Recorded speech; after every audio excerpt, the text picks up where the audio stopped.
So with more on that is our senior international correspondent, Matthew Chance. And Matthew, been talking to the International Atomic Energy Agency about this ongoing crisis in Fukushima. Latest news that another reactor is overheating, and that makes it the third one at Fukushima. What have you been hearing from your people at the IAEA? Well, the IAEA aren't necessarily the quickest with information about what the developments are on the ground. That's very much coming from the Japanese nuclear authorities.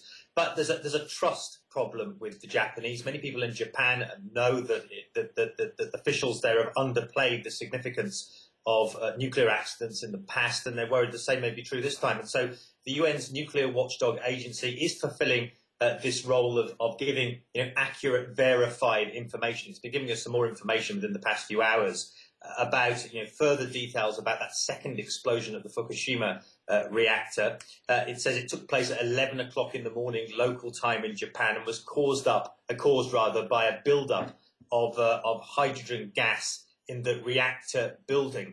But the agency confirms that the primary containment vessel, the area where the actual nuclear fuel is stored, was not damaged by that explosion. So that's been a point of major concern. So it's good that the IAEA say that they verified that containment vessel has not been damaged. They did say, though, that 6 people in that blast were injured. There's been a lot of concern, obviously, on the ground, particularly in the exclusion area around the reactor, but also in Japan generally, as well as the wider world, about what the effect of these explosions are. The IAEA has some information on that. It's saying that the measurements of radiation at various points around the Fukushima plant are said to be normal at the moment. And so they're apparently agreeing with the Japanese nuclear officials on the ground there that this is not causing, at the moment, a major problem with nuclear contamination, Andrew.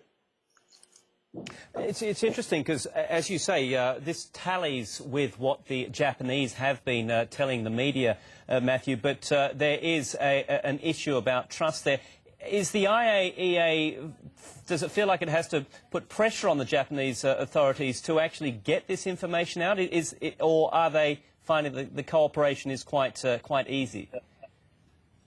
It's difficult to say. I mean, it seems that there is a free flow of information between the Japanese nuclear officials on the ground, the experts in the field actually dealing with this, and the IAEA team of experts that are based in their Vienna headquarters. They also have experts on the ground in Japan as well. But what the IAEA are doing is they're taking the information they're getting from the Nuclear and Industrial Safety Agency, as it's called in Japan. They're verifying it themselves through their own channels, their own network of experts, and then putting it out as verified information. They're also, Andrew, saying that they are prepared and are in a good position, in fact, to offer additional expertise to the Japanese nuclear officials who are on the ground, field engineers, nuclear experts, who could perhaps give their expertise in trying to bring this nuclear situation under control. But so far, according to IAEA officials that I've spoken to, no requests from Japan for extra help in that regard have been given.